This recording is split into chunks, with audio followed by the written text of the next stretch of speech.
I'm here again. Last week I did a short video on the newly released Player's Handbook art for 2024, kind of analyzing its function, its structure, its composition. And today I'm going to do likewise with the Dungeon Master's Guide. Do a little walk down memory lane and look at some of the compare and contrast with the older editions. So this is the new one. We will take a look at that in a second. Let's start out, historically speaking, with this beautiful David C. Sutherland art from first edition Dungeon Master's Guide. And what do we see? Well, it's not very dynamic, is it? There's not a lot of action. But we got a couple dudes down here. And of course, our main focal point is this Ifrit, which definitely gives you a sense that the dungeon is dangerous and you could die horribly. So yeah, that's what more can you say? It's pretty simple, straightforward. Unusually, I don't want to say unusually, but seeing the backs of characters is probably not something that you would do today if you were doing illustrations. I'm an illustrator, by the way. I've done artwork for various D&D books. So you can do it, but it's definitely a choice. So here, same drawing, but we see the full painting. Sorry, the resolution is so crappy. It's the best one I could find. So you can see both the front and the back cover at the same time. So this is quite a nice little... the Ifrit's, I guess this is where the Ifrit lives. There's no real, they're just in the shadows here. There's no plane. There's no, the wall, I guess, would, curve around like that or something. But he decided not to do that. And that's perfectly fine. Then there's the first edition reprint. Let me take a look. Here it is with the text on it. This is, I believe, I'm going to say it's Jeff Easley. Easily the best Dungeons and Dragons illustrator. Well, that's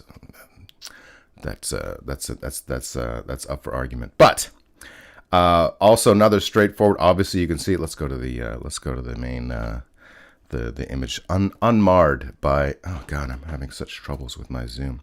Unmarred by the text. And again, you can see there's the focal point. It's kind of like on his key, isn't it? The key is the focal point, and his face. And they got this nice border, and he's like, welcome to hell.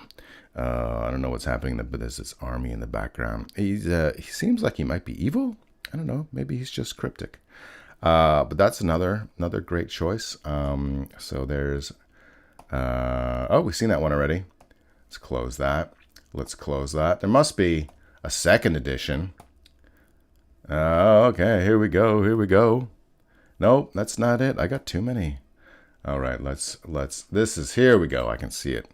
This is the second edition. I think we can get a better. Here we go. There's, again, another Jeff Easley drawing. This is a different design philosophy. This is the philosophy of moving your eye around. I guess you could kind of say that it's like, this guy and this guy. And he's left lots of room for this giant Advanced Dungeons & Dragons second edition. And, but yeah, you can see there's these bubbles up here, and then the wings are coming around and the magic and everything. And it's just the philosophy is to keep your eye moving so that it never leaves. It never leaves the image, which is great. And there's the... You can see all these stars coming down, or is it? I guess it's the magic. So moving on. So that's second edition. As we saw, third edition, they took a whole different design philosophy. They're like, no artwork.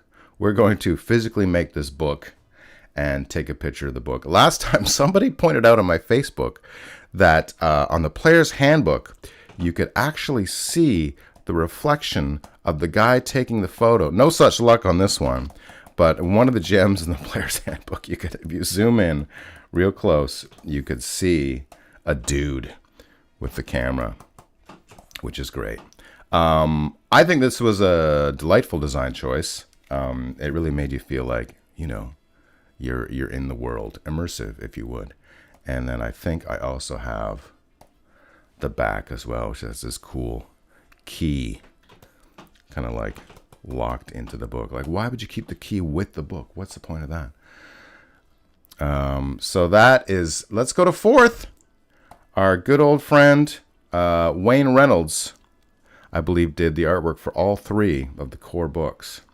And again, you can see this philosophy of like the circle, and then the focal point with the adventurers in here. So that's pretty. I wonder if this is like, I wonder if these dudes are on another book. I never thought of that until now. I don't have, I played 4th edition very briefly, so I don't really have the book's covers committed to memory. But let's take a look if we can. I believe I have, yeah. So here's the full art, which is great. You really, like, this really doesn't do it justice. I hate is a strong word, but I really dislike the just putting this banner over top. I prefer the other ways where you would have the text, but you wouldn't have all this banner bullshit. So let's enjoy just for a moment the Wayne Reynolds art for the Dungeon Master's Guide 4th edition. All right, moving on. This is Tyler Jacobson's. He did the 5th edition artwork covers. We don't really have a circular thing. We have these 2 characters. This is Acererak, the undead lich sorcerer magic dude, who's clearly evil. I guess that's a theme. Like the player's handbook usually shows the heroes, and then the Dungeon Master's Guide, the bad guys. Even though the monster manual, well, we'll get to that, I guess. So the design philosophy, I guess, look here. look at these guys. And I believe, yeah, so there it is with the back cover. Again, what's going on up here? What are those things? Oh, they're lanterns or sensors. Not the sensors that censor your artwork, but the sensors that create the smoke, the incense in a church. So that's pretty good. You got this big line of action going on here, which is nice. I don't know what else to say about that. It's just like, it's like 2 colors, 3 colors. You got the muted grayish color. You can this guy's kind of almost lost.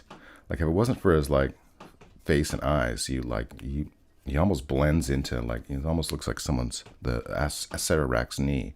So you got that color. You got the yellow behind, and then you got this highlighty blue here. So nice, good work, Tyler Jacobson.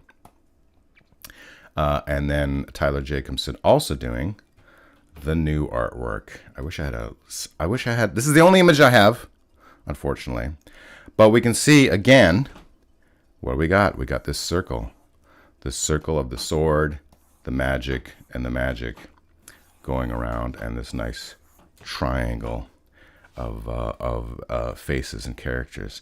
Who are these guys? Well, let me tell you, these are from the 80s, these characters. This is Warduke, who appeared in the Dungeons & Dragons cartoon and was a part of the toy line at the time. This is Venger, slightly redesigned. Same toy line. Was he in the toy line? No, Venger was not in the toy line, but he was in the cartoon. And Skilla, who was not in the cartoon, but was in the toy line, I believe. And they've all appeared in various D&D books over the years. So that's pretty cool. This is not a wraparound cover. We can see the back cover here, which is quite nice. This really gives, it's this evocative sense of exploration, which is, I think, is like one of the best parts of D&D. Is like the exploring. And you can see like these little dudes highlighted, their silhouettes highlighted against the one source of light. Well, the one main source of light. There's like background lighting over here, and then of course these bioluminescent fungus. So that's it. Last time I did this, I included some of my artwork and to see my designs, but no need to go over to retread over that again. Just go back and watch my videos. And if you want to learn more about the Dungeons & Dragons cartoon, I have several videos where because I'm a storyboard artist, so I know some things about animation, and I have been going through the episodes chronologically of the Dungeons and Dragons cartoons. So hey, go and check those out. Do the old liking and do the old subscribing. And if you like what I do, I'm on Patreon, Torrin Atkinson. Check out my blog, torrinatkinson.com, where I also give you some tips and tricks on how to, actually not tips and tricks, like a deep dive, as they say, on how you convert certain Dungeons and Dragons episode stories to a D&D game. So that's fun. That's all for now, short and sweet. I will see you next time. Thank you for joining me, and I will see you next time on the